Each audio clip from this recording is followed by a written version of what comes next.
a cattle truck to tend 6 wounded men on a journey which lasted over 2 days. Locked in among the shattered bones, gangrenous flesh, and dying soldiers, Nietzsche manfully did his best. But by the time they arrived at Karlsruhe, he was a broken man himself. He was shipped to hospital suffering from dysentery and diphtheria.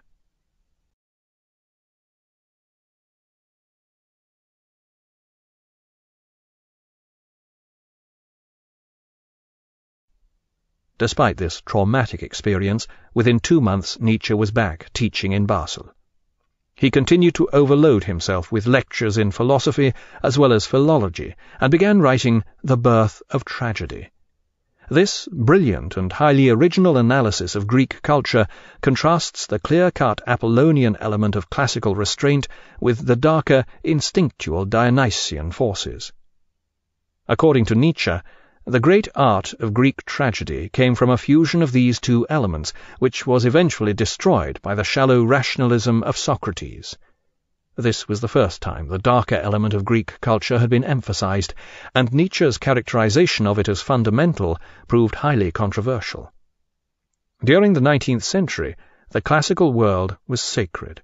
Its ideals of justice, culture, and democracy appealed to the self-image of the emerging middle classes. No one wanted to hear that this had all been a big mistake. Even more controversial was Nietzsche's frequent use of Wagner and his music of the future to illustrate his philosophical arguments. Indeed, he wrote to his publisher, "The real aim of this book is to illuminate Richard Wagner, that extraordinary enigma of our time, in his relation to Greek tragedy." Only Wagner managed to combine both the Apollonian and Dionysian elements in the manner of Greek tragedy. This emphasis on the power-filled Dionysian element was to prove an essential part of Nietzsche's later philosophy. No longer could he condone Schopenhauer's Buddhistic negation of the will. Instead, he pitted this Dionysian element against the Christian elements that he considered to have weakened civilization. He understood that most of our impulses are double-edged. Even our so-called better impulses have their dark or degenerate side. Every ideal presupposes love and hate, reverence and contempt. The essential impulse can arise from either the positive or negative side. In his view, Christianity started from the negative. It had taken hold in the Roman Empire as the religion of the oppressed and slaves. This was everywhere evident in its attitude to life. It constantly sought to overcome our more powerful positive instincts. This negation was both conscious in the espousal of asceticism and self-denial, and unconscious with regard to meekness, which he saw as an unconscious expression of resentment, an inversion of aggression by the weak. Likewise, Nietzsche attacked compassion, the repression of true feelings and the sublimation of desire involved in Christianity, in favor of a stronger ethic closer to the origins of our feelings. God was dead. The Christian era was finished. At its worst, the 20th century proved him right. At its best, it showed that many of the better Christian elements do not depend upon a belief in God.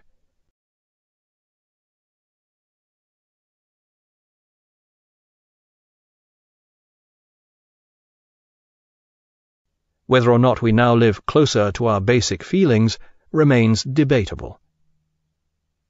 Wagner was a supreme artist, but he was not up to philosophical thinking of this order. Gradually Nietzsche began to see through Wagner's intellectual disguise. Wagner was a walking ego of great size and intuitive power, but even his love of Schopenhauer was a passing phase, just grist to the mill for his art.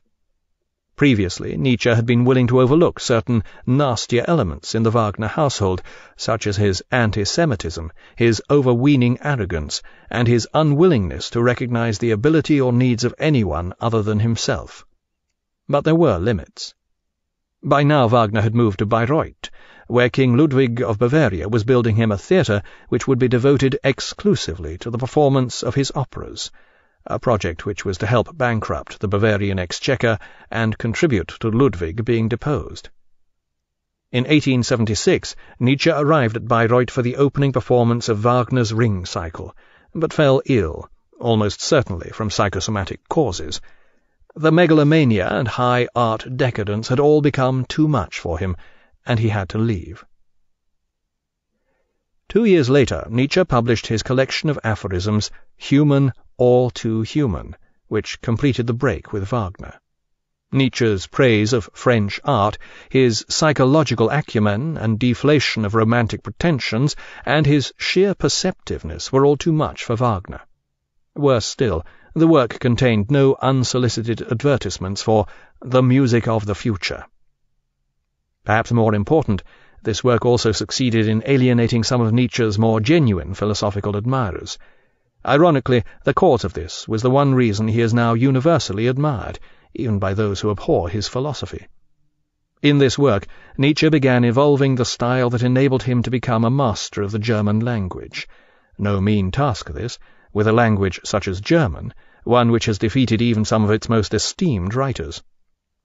Nietzsche's style had always been clear and combative, his ideas concentrated yet immediately comprehensible.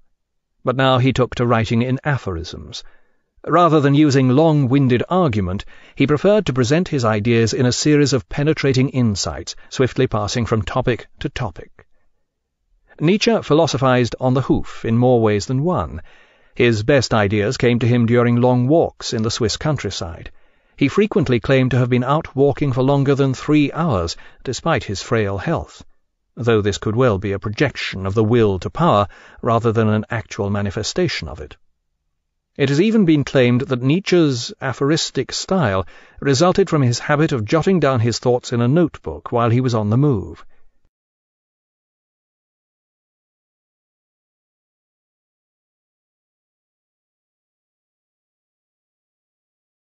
Whatever the cause, this aphoristic habit of Nietzsche's was to result in a style unparalleled throughout Europe during the 19th century.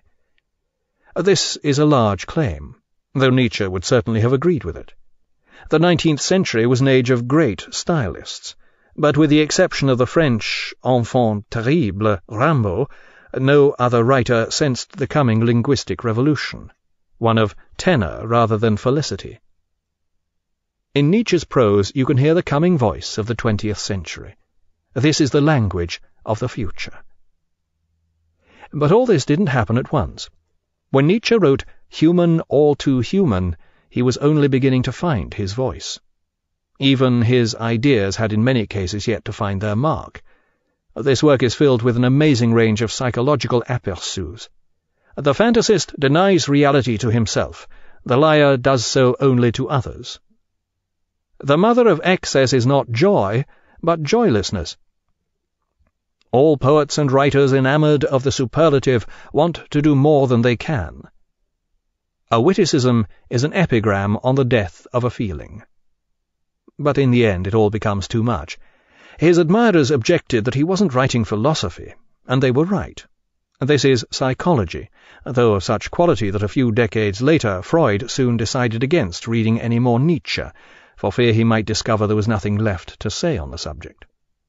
But the mixture of aphorisms and psychology doesn't make for a coherent, extended work. Beneath the psychological aperçu, there was little underlying train of argument to link the aphorisms. So Nietzsche's work was branded as unsystematic. It was never to lose this tag, which is unfair. Because of his aphoristic style, he may have appeared unsystematic, but his ideas are as coherent and closely argued as those confined within any of the great philosophic systems. Yet, of course, he was unsystematic, in a sense that his philosophy spelled the end of all systems. Or should have. But there's always someone willing to have a try. At precisely this time, Karl Marx was hard at work in the British Museum. Despite its flaws, Human, All Too Human marks Nietzsche's emergence as the finest psychologist of his age. Some feat, considering his lack of social experience. He was essentially a solitary bird. In the normally accepted sense, he scarcely knew anyone. He had no real friends. Throughout his life he retained a few close admirers, but his self-obsession prevented him from entering into the give and take of true friendship. So how did he acquire such profound psychological knowledge?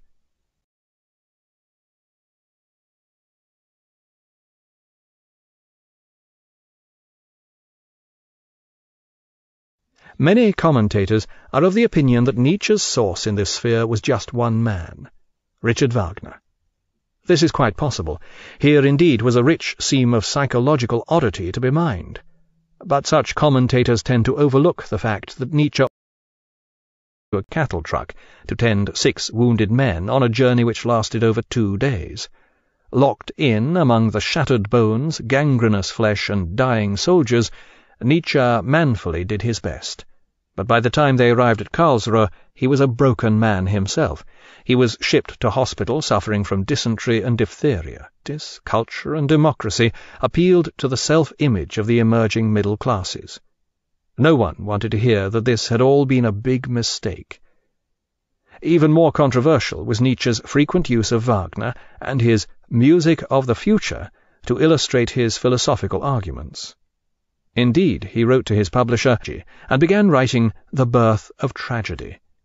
This brilliant and highly original analysis of Greek culture contrasts the clear-cut Apollonian element of classical restraint with the darker, instinctual Dionysian forces. According to Nietzsche, the great art of Greek tragedy came from a fusion of these two.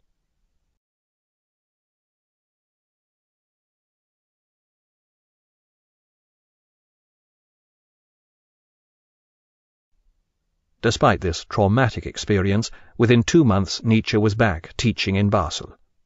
He continued to overload himself with lectures in philosophy as well as philology elements, which was eventually destroyed by the shallow rationalism of Socrates. This was the first time the darker element of Greek culture had been emphasized, and Nietzsche's characterization of it as fundamental proved highly controversial. During the 19th century, the classical world was sacred. Its ideals of just